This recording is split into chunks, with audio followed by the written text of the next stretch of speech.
Ricardo Valdés, recién llegado de La Habana. Recién, hoy por la mañana, pero bueno, participando de esta gran... ¡Qué momento! Gran alegría que uno tiene como latinoamericano, algo que uno nunca imaginó que iba a pasar, porque hoy pareciera que todo es normal, natural, ¿no?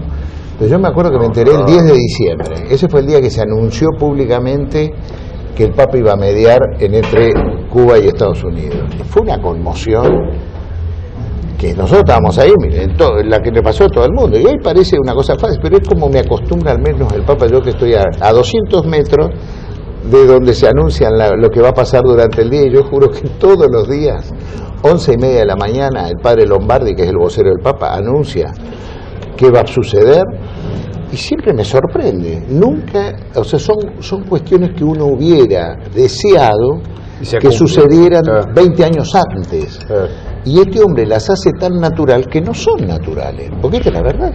Recuerdo tu emoción cuando por la radio estábamos conectándote justo en ese momento, creo que era desde Cooperativa, aunque habías estado en la gráfica antes. Era muy emocionante escucharte narrar el momento. Yo recuerdo esa entrevista. Y bueno, especialmente. Y tuve la suerte de que en algún momento que estuvimos conversando, él me contó algunas cosas de esta negociación, y me acuerdo que, por ejemplo, él me dijo, mira, lo más importante es que los dos países querían llegar al final para poder tener un resultado. O sea, el día que dijeron que sí, primero se lo pidieron ellos. O sea, fue el secretario de Estado Kerry a verlo a Parolin, el secretario de Estado Vaticano, a plantearle que estaban reunidos Estados Unidos y Cuba en Canadá, pero resolviendo temas como el de los 5 cubanos que estaban detenidos acusados de espías en Estados Unidos, y el tema de ciudadanos cubanos que estaban detenidos en Cuba y que Estados Unidos pedía su libertad, o por ejemplo el tema de Guantánamo, cosas que estaban, pero no estaba resuelto, no había espacio para plantear el restablecimiento de las relaciones, terminar el bloqueo, y a ellos le piden auxilio al Papa. Entonces Parolin le cuenta a Francisco, y ahí Francisco convoca urgentemente al cardenal Ortega. Este hombre es el hombre clave. Ortega es un obispo, el cardenal de La Habana, que tuvo mucho que ver en el cónclave con Francisco, al punto que le pidió, el discurso. Antes de que él fuera papa, él quedó conmocionado con lo que había dicho, y le dijo, no me das el discurso que hiciste, y él le dijo, no, yo no escribo, lo que tengo es una ayuda a memoria.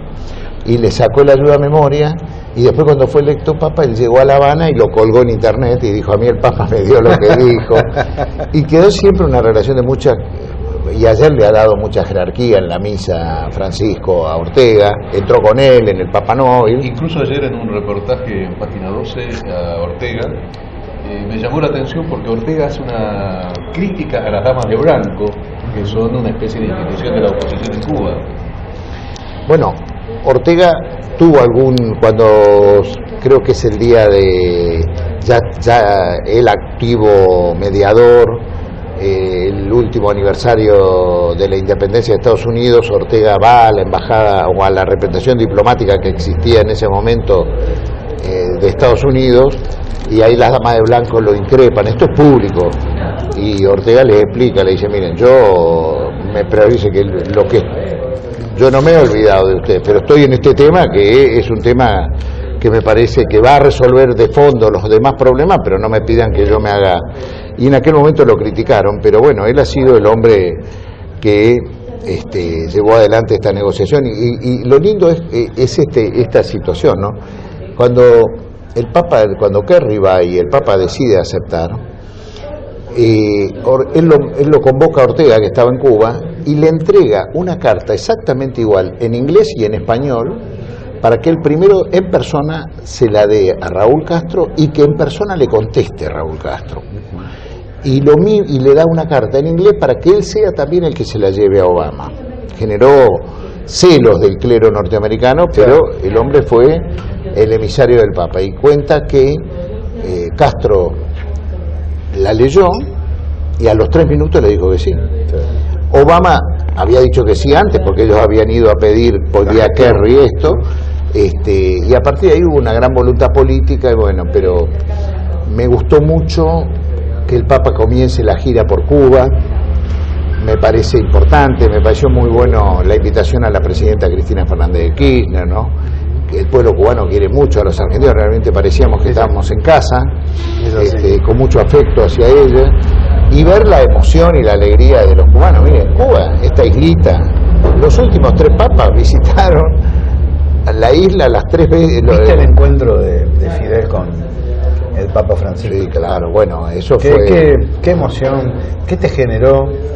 ¿Qué ideas circularon? Además, hay algo que yo supongo que Fidel en el año 71 dijo, a Evans, a un periodista que le pregunta cuándo van a reanudar relaciones con Estados Unidos, y dijo, cuando haya un presidente negro en los Estados Unidos y un papa latinoamericano. Sí. Más allá de que, así es. De que pienso de que era como decir cuando las vacas vuelan, más o menos, ¿no? ¿O no? Yo escribí una nota en este fin de semana, precisamente, que fue publicada en algunos sitios, donde hablo de la premonición de Fidel, porque así titulo la nota, ¿no? El día que Estados Unidos tenga un presidente negro y haya un papa latinoamericano, Cuba restablecerá las relaciones diplomáticas. Te digo que yo vi el reportaje ese porque me gustó, porque primero me había llegado a mí como una fotito que estaban Fidel y el Che, que el Che le preguntaba. Esa fue una adaptación que hicimos acá en la Argentina, y entonces quise hurgar esa información, y es un reportaje que le hace Evan, y no se lo dice en chiste, se lo dice en serio, ¿eh? Bueno, hay que ver. ¿Para quién era el reportaje? ¿Quién lo hacía? Para la revista Times. Para la revista Times. Evan escribía ahí. A ver, Alberto Metol Ferré. Bueno, la presidenta le regaló al Papa en el último viaje, el 7 de junio, Eso, sí. un Nosotros nos librito. sentimos muy contentos con ese mensaje. Bueno, a mí me alegra mucho. Es un andar peronista el de Jorge Bergoglio, porque se habla mucho de eso, ¿no? Como para entender los pasos que venimos analizando y observando. Mira, cuando hablamos en la Argentina y entre nosotros, yo te digo que sí. Ahora, cuando uno ve que la prensa internacional y los analistas le denominan a él papa populista, papa marxista, papa peronista, es para bajarle el precio. Claro. O sea, el papa hace tal cosa porque es populista, o el papa hace tal otra porque es peronista, o el papa escribe el Evangelium Gaudium y critica el capitalismo financiero porque es marxista. Eso dijo la cadena Fox de Estados Unidos y algún candidato republicano.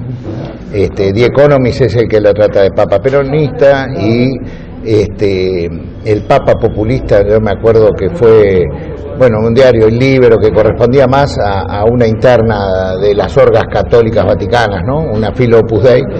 Pero bueno, el papa, lo que es cierto es que el peronismo mama de la doctrina social de la Iglesia, de la Rerum Novarum, la 40º ano, el mismo Perón lo dice, lo escribe.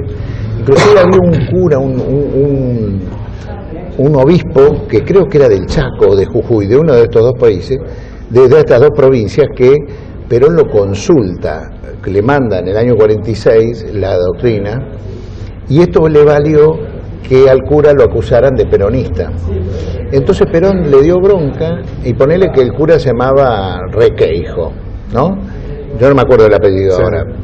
Perón viajó hasta su diócesis, se encontró públicamente con él y le dijo: yo quiero decirles públicamente, le dijo a los periodistas, yo soy requeijista, no es que él es peronista. O sea, que yo más que peronista, bueno, el kirchnerismo es la prolongación más auténtica del peronismo, pero me da la impresión de que todo lo que ha hecho Bergoglio en este año y largo es muy parecido en otro contexto a lo de Kirchner.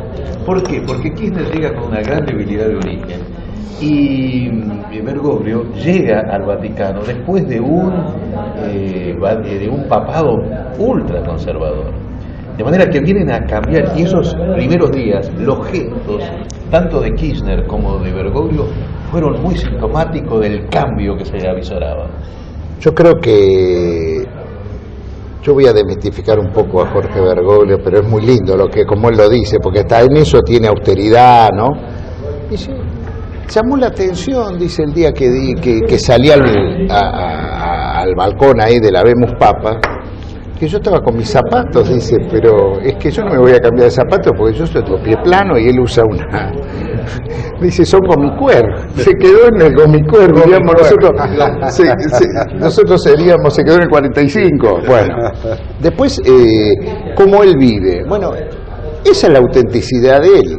Él siempre vivió de esta manera. O sea, él es un cura de comunidad. Los jesuitas, él fue provincial de los jesuitas y vivían ahí en San Miguel.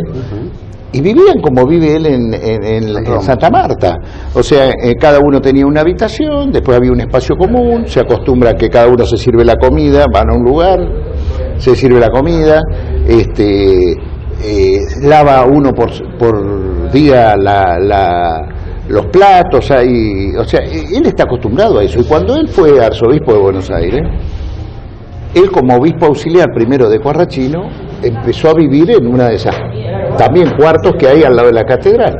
Y cuando le tocó ser el arzobispo, dijo, yo me quedo acá, como cuando le tocó ser papa, me quedo acá porque él está acostumbrado a vivir con otros. No le gusta vivir solo, como vive en el Palacio de los Papas, que es un rey, ¿no? Bueno, pero la comparación pero es la forma de ser de él.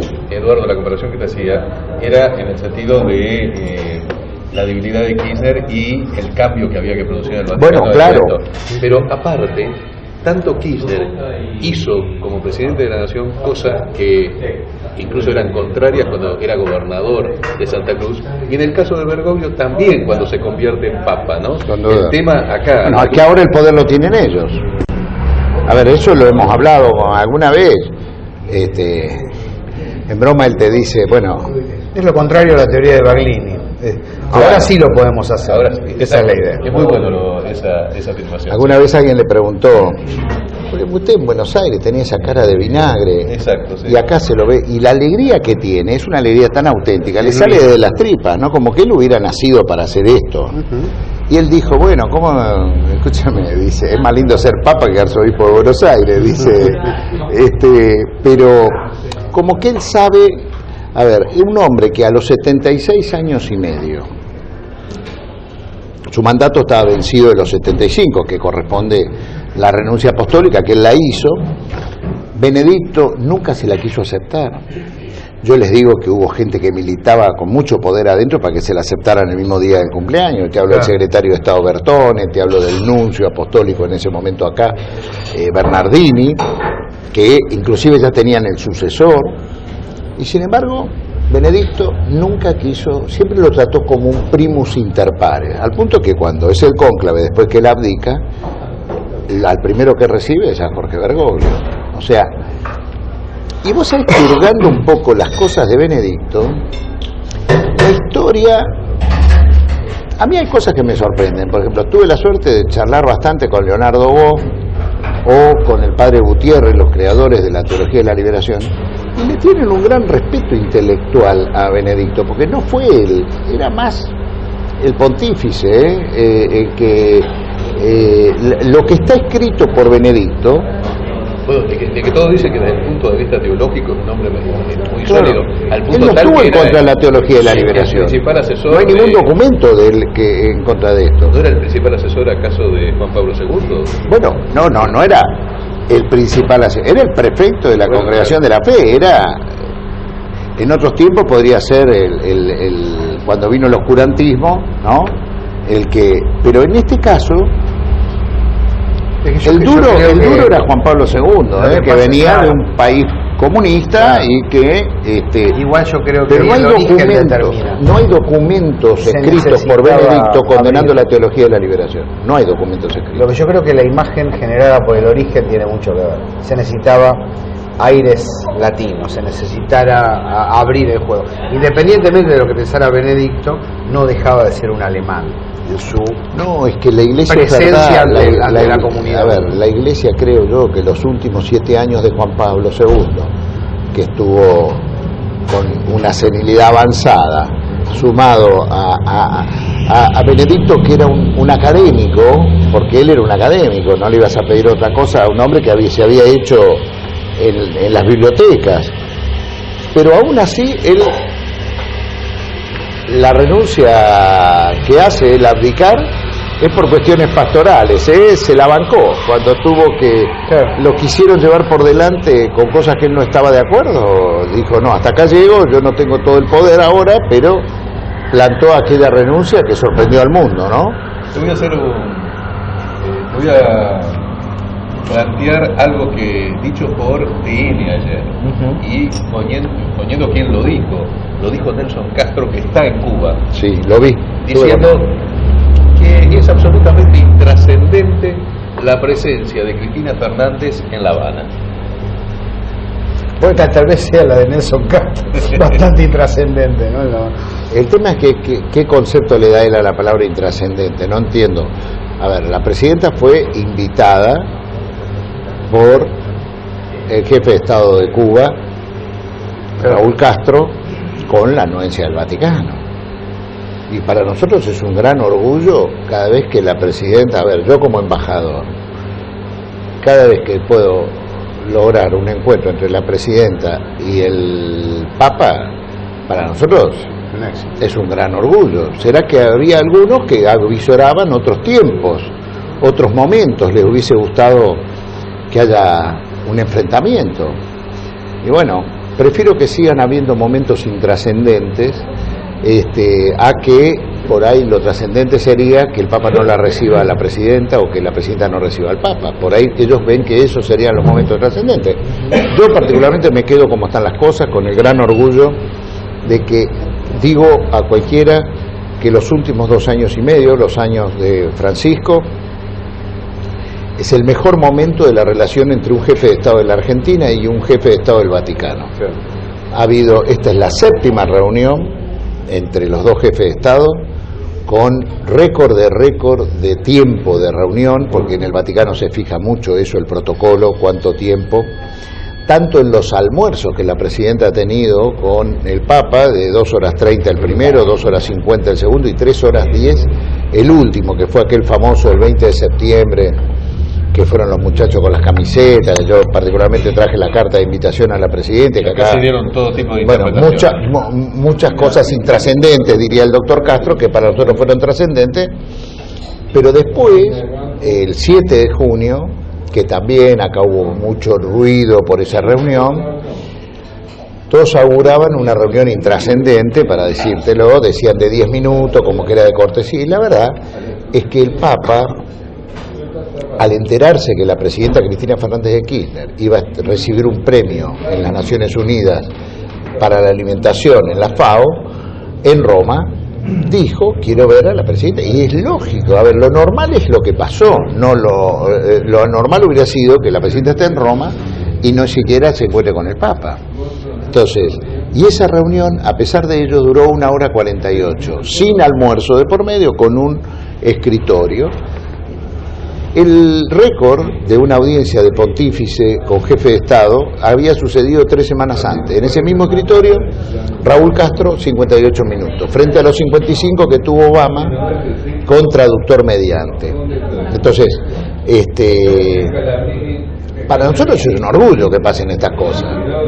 Para los que hubiesen querido que ahora sea la historia, seguramente es intrascendente, pero para nosotros que sabemos lo que eso significa, sabemos de dónde venimos, cuáles son nuestros pensamientos. Él se pone muy contento también de ver a la presidenta, soy sincero, le gusta mucho. Tengo la sensación, Eduardo, que ambos lideran, y esto no para identificarlos con tal o cual vertiente, pero de algún modo estos jefes de Estado han liderado la batalla internacional por los modelos productivos, se le ponga el nombre que fuera, ¿no? En contra de la renta, los fabricantes de armas. Me parece que en eso coinciden, y no se negarían a decirlo, porque no, eso no implica estar afiliado a tal o cual sector. Pero tanto Cristina, cuando alzó la voz en la ONU, como el Papa, en sus discursos relacionados con la inclusión y la justicia que brinda, tengo la sensación que hay una batalla fuerte ahí, para decir, apostemos por los modelos productivos, por los modelos de inclusión, para evitar que la renta, las finanzas, sean las que mandan en este planeta. Los dos, yo diría, han sido, al igual que Néstor Kirchner en este caso, unos grandes lectores de lo que les pasó en su propio país. Sí. Yo creo que Jorge Bergoglio es producto de todo su pensamiento político, no el teológico, económico, tiene mucho que ver la crisis del 2001. Él la vio acá, él lo padeció a eso.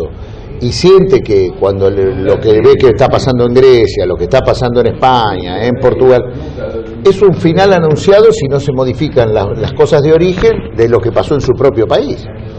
Entonces, es el haber vivido en este tiempo y en este lugar, los incidió a los dos. Y yo creo que en ese aspecto tiene una gran mirada en común. Yo puedo decir que la reunión del 20 de septiembre del año pasado, que fue a 4 días que la presidenta hablara en las Naciones Unidas, el multilateralismo, la no invasión a Siria, el tema de los países productores de armas.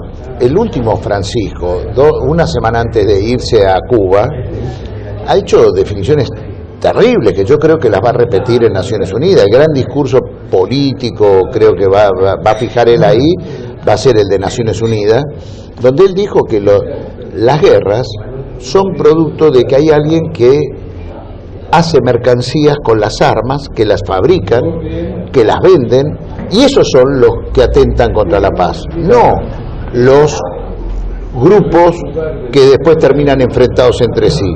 Alguien prende la mecha para que después queden otros enfrentados. El Papa lo habló muy claramente eso. Y Cristina se preguntó en la ONU, ¿quién le lleva armas a eso? Exactamente. Bueno, lo que digo, en aquella reunión del 20 de septiembre se hablaron de eso. El Papa, que me dio a mí, yo no era embajador, me dio la invitación a la presidenta para el 20 de septiembre, que el Papa se quería juntar con ella antes de Naciones Unidas. Él venía de la experiencia de haber logrado impedir la invasión a Siria con la presidenta de protagonista en el G20 que se hizo en San Petersburgo. Acordémonos que ya estaba, Obama anuncia que lo va a hacer a la invasión y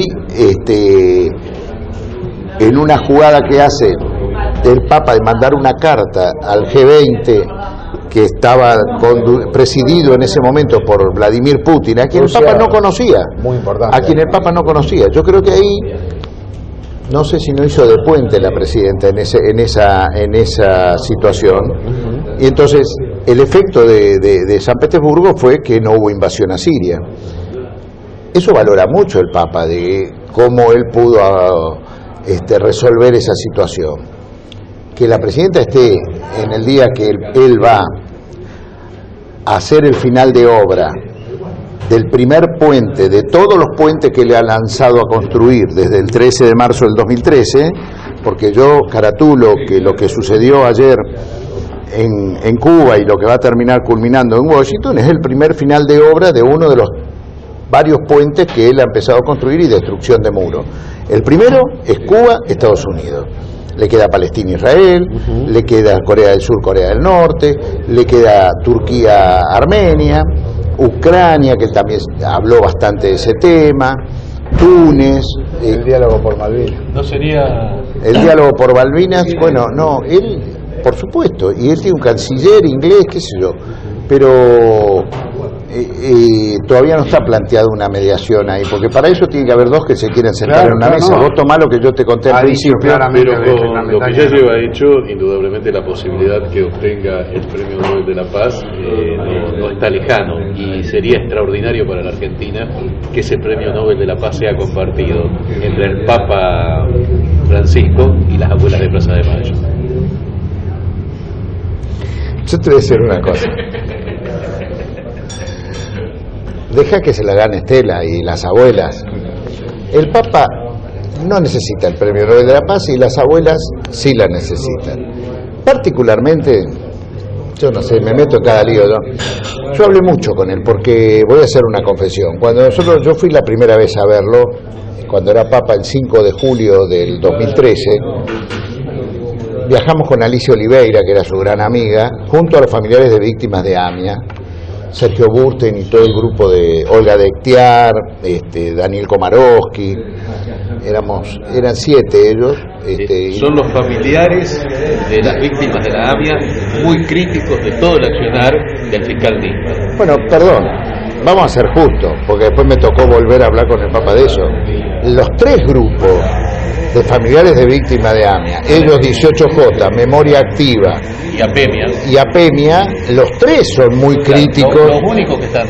Fundamentalmente son críticos de los fiscales que quisieron hacer de Nisman una bandera, porque fueron los que también obstruyeron la acción de Nisman. Barbacha, Müller y Galeano. No, y los que convocaron a la marcha, porque la convocatoria era de Ple y de algunos moldes que se habían opuesto a cosas que había hecho Nisman. Entonces, en aquel momento, el día que hicimos la reunión, el 5 de julio del 2013, los muchachos de 18J estaban muy conmocionados porque como ellos habían apoyado el memorándum de entendimiento con Irán, las autoridades comunitarias los maltrataron muy fuerte y a ellos les sorprendía que el jefe de los católicos los recibía con un cariño, con un amor, inclusive hizo él de acomodador de sillas, que se quedaron más que sorprendidos. Y en algún momento, creo que Olga Dectiar o Daniel Komarovsky, no me acuerdo quién de los dos, pero uno de ellos dos, ya llevamos como 2 horas de reunión, le dijeron que querían promoverlo para el Premio Nobel de la Paz. Y él dijo que no. Él pidió que no era, que él no estaba militando para el Premio Nobel de la Paz, qué sé yo. Y Alicia Oliveira le dijo, pero serviría. Él fue crítico con muchos de los que habían recibido el Premio Nobel de la Paz, pero me acuerdo que Alicia le dijo... entre ellos. Bueno, no voy a dar nombre porque soy embajador. Yo sí, Alicia le dijo, pero Mandela fue justo. Sí, claro, bueno, entonces por ahí lo quiso quebrar por el lado de Mandela y él no dijo no, pero dijo. Entonces quedó como que sí, como que podía ir. A los 4 o 5 días yo ya estaba en Buenos Aires, me llamó para decirme que frene con eso, que no lo hagamos. Claro. Y te voy a contar una cosa que pasó el año pasado. El año pasado, porque a veces lo ponen a Francisco como para arrastrar unas marcas y después lo dan en sentido inverso. El año pasado también estaba él en la nómina y era un hecho que se lo iban a dar a él. Y en aquel momento alguna apuesta me gané porque el Comité Nobel está armado... es el único, el Nobel de la Paz es el único que tiene Noruega, y quienes integran el comité son las fuerzas políticas de Noruega, más un prócer que figura como presidente del comité, que es un hombre visiblemente de la paz, pero los que discuten están vinculados al sistema político noruego. Y el año pasado, que los diarios lo daban como que podía ser Francisco,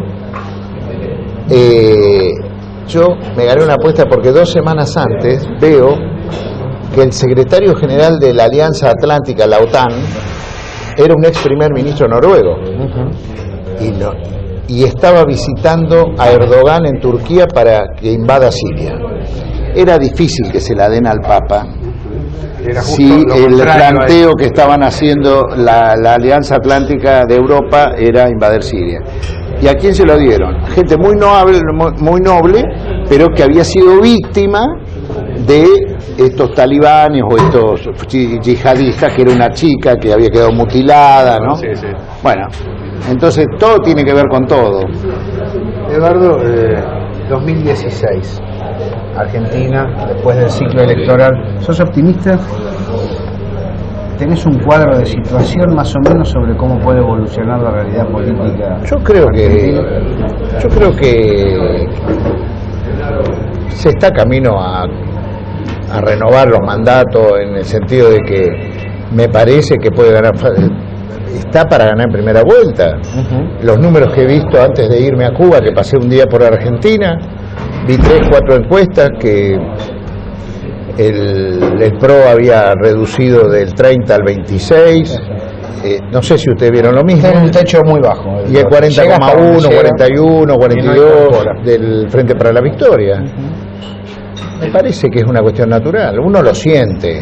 En realidad la idea después de la PASO, pero va a ser intrascendente después de ganar la elección del oficialismo. De que se iba a polarizar entre Scioli y Macri los está dando y Massa conserva su caudal electoral. En la medida que Massa conserve o incremente su caudal electoral, el triunfo de Scioli está casi asegurado en Bravo.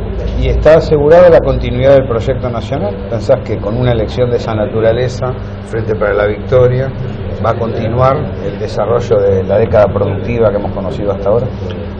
Pero si esto ha sido exitoso, si la mayoría del pueblo argentino lo aprueba, ¿por qué cambiar? Me parece que lo que nosotros leemos o escuchamos de esas voces que dicen que todo está mal, es porque son ellos los que quieren cambiar, no es la mayoría. O sea, un pronunciamiento electoral es el pronunciamiento de la mayoría de un pueblo que ha vivido los últimos 12 años de una manera determinada, que ha vivido los años anteriores de otra manera, y me parece que eso es irrefutable. Sería muy loco pensar que se puede ganar una elección y cambiar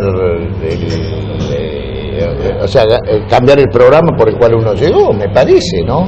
Eso pasó en América Latina y no les ha ido bien, o sea, cuando retrocesos en realidad, ¿no? Como el expresidente de Perú, Alan García, que llega con un discurso y termina haciendo lo contrario, no pudo ni armar partidos. Es la primera vez que el APRA, partido histórico revolucionario del Perú, no pudo armar no pudo presentar un candidato. Se va a tener el 2% de popularidad, ¿no? Y era mayoría. Es interesante recordar que el APRA, con Raúl Aya de la Torre, es tributario de la reforma universitaria argentina de Córdoba del 18. Sí, pero Aya además es germen de la política del ABC, que después plasma en el 53, pero gracias, Eduardo. Nunca pudo ser presidente del Perú. La verdad, un placer. Víctor Raúl Aya de la Torre. ¿Cómo no? Bueno, gracias a ustedes. Y me gusta este cafecito acá en Villa Crespo. Bueno, es lo que se extraña en Roma, ¿viste?